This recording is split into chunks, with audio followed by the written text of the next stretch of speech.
pessoal, meu nome é Lília Moritz Schwartz, eu trabalho aqui na Companhia das Letras desde a fundação da companhia. Eu cuido da parte educacional de uma maneira geral e edito os livros de não ficção, os mais propriamente acadêmicos, os livros de autores clássicos, como o do Jorge Amado, e também alguns livros do Letrinhas.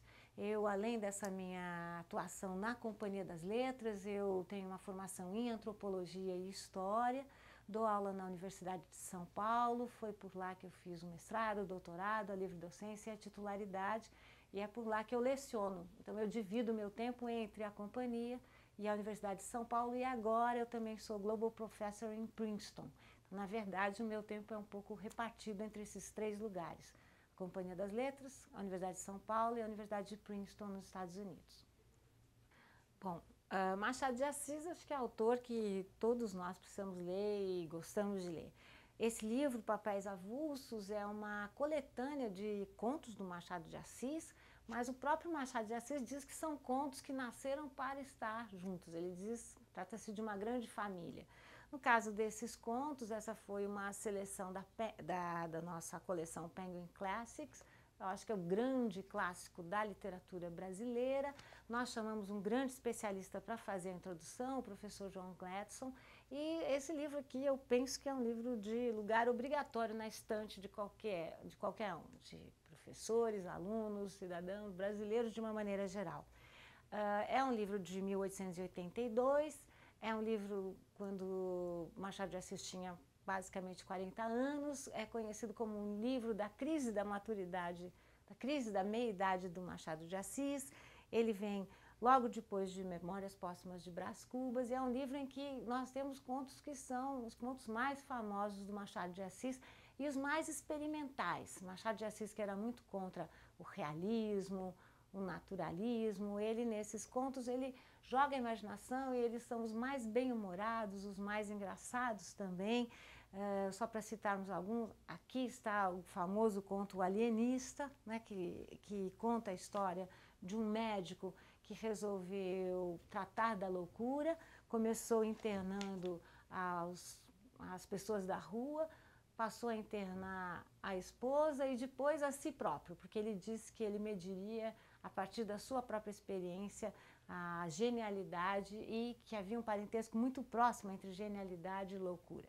Aqui está também o famoso conto Teoria do Medalhão, em que o Machado de Assis ironicamente fala de como é que se constroem os medalhões, como é que se constroem os políticos, e acho que todos vocês sabem, nessa época tão marcada pela política, pelos problemas da política, como até hoje nós usamos essa ideia de medalhão, né? Ou seja, o sujeito que acha que por conta da sua inserção social pode não participar dos mesmos critérios de cidadania com os quais nós convivemos.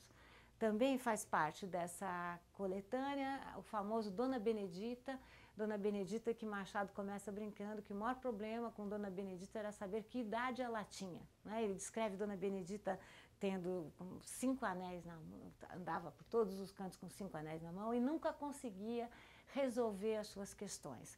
Dona Benedita é uma metáfora do império, da decadência do império e de como o império oscilava e tinha uma série de veleidades, né, e não conseguia se resolver sobre o que fazer. Também nesse livro está a Sereníssima República, que é uma metáfora sobre a política como era realizada na República. A parábola, a alegoria é com as aranhas, e a ideia de como as aranhas não conseguiam realizar, estavam sempre indecisas, não realizavam o que deviam realizar, e é um texto até hoje muito citado, foi citado agora, por exemplo, no Judiciário. Os contos são muitos, acho que vale a pena citar também O Espelho, que é, de novo, uma metáfora da situação do Brasil. Começa com a ideia de que esse espelho, que estava numa fazenda no interior do Rio de Janeiro, teria vindo junto com D. João, e a brincadeira é evidente, a ideia de que nós só conseguimos nos ver a partir do espelho, que nós não nos vemos sem o espelho. Então, enfim, esse é um livro fundamental, é um livro que nos provoca.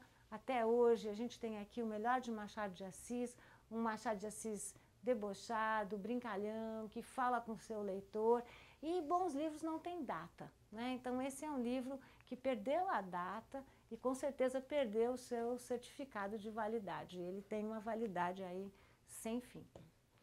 Bom, então eu vou ler aqui 2 trechos. O primeiro está na própria advertência. Ele começa a dizer que justamente como os papéis avulsos são só avulsos no nome, mas tem certa unidade, e ele diz: a verdade é essa, sem ser bem essa. Avulsos são eles, mas não vieram para aqui como passageiros que acertaram de entrar na mesma hospedaria.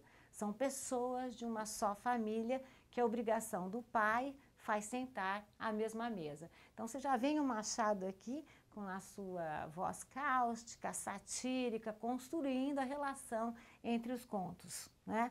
E ele cita aqui uma passagem de São João em que ele diz: e aqui há sentido que tem sabedoria.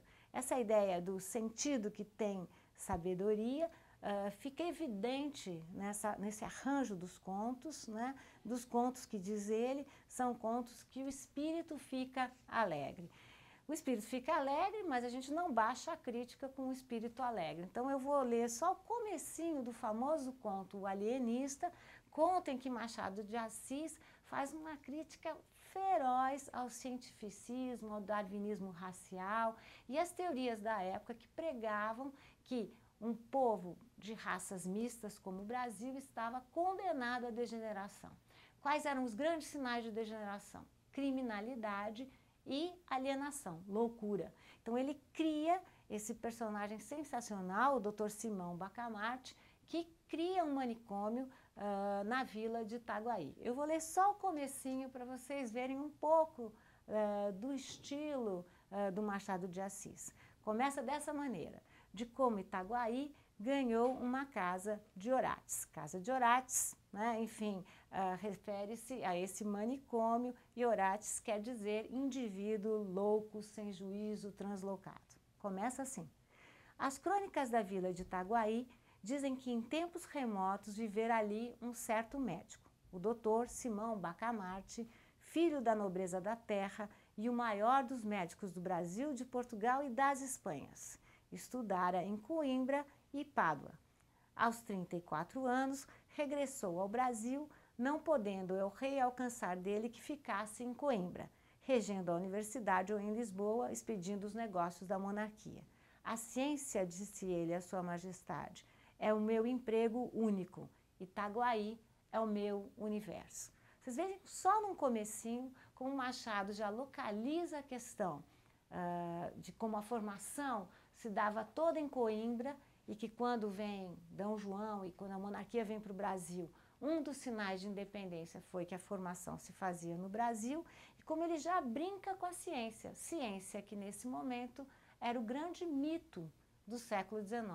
Machado de Assis tem só 43 anos, mas já se anuncia como o imortal que ele seria em tempos futuros. Muito bom, Lívia. Agora, se você quiser, você pode finalizar o livro dizendo o seguinte: você acha que é bastante? Você manda. Você pode finalizar o livro dizendo o seguinte: bom, espero que vocês tenham gostado, espero que vocês gostem da leitura, e é isso daí. É isso daí. Tá bom, vamos ver o que eu falo, para não falar só... Tá bom. Tá. Deixa eu só falar uma coisa.